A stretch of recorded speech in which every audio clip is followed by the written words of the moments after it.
Am I the asshole for telling my husband that he absolutely ruined the birth of our child? Our daughter is now 8 weeks old, so obviously this whole argument has gone on for a very long time. When I got pregnant with my daughter, my husband started immediately telling me that I should have a home birth. I really do not know why he was so adamant on it, but he was. At first, I brushed him off and I told him I would think about it because I was only 6 weeks pregnant and the birth seemed so far off. Of course, it came quickly and my husband would literally speak over me at doctor's appointments when my doctor would ask if I had a birth plan. This caused a few arguments between us in those 39 weeks of pregnancy, but I never really changed my mind. Eventually, my husband's mother sat down and talked to me and she told me all of the reasons why they did not want me to go to the hospital for the birth. I expressed my concerns about, safety of the baby and myself. But just like my husband, she brushed me off. I ended up telling my husband that I would take myself to the hospital when it was time and that I did not want a home birth. He acted as if he didn't hear me. We met with a doula who was also very pushy. I felt overwhelmed and not supported at all. I was 36 weeks at this point. So when I went into labor and I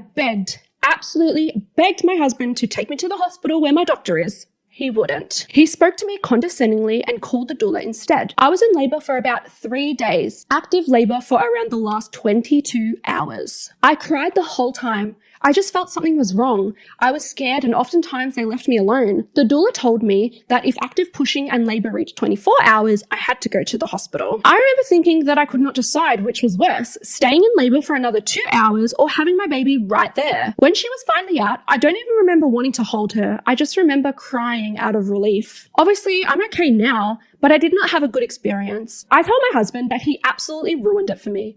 I truly never want to go through that again. I love my daughter so much, but it was horrible and it was entirely his fault. So I told him that several times. He rolls his eyes every time and tells me how mothers are strong and how I'm not trying to be strong. I told him that if I were to ever have another baby, which he wants, that I will never do a home birth ever again. His response is, "We'll see." I cannot possibly be the asshole here, can I? Everyone around me is acting like this is so normal, but it's not, is it?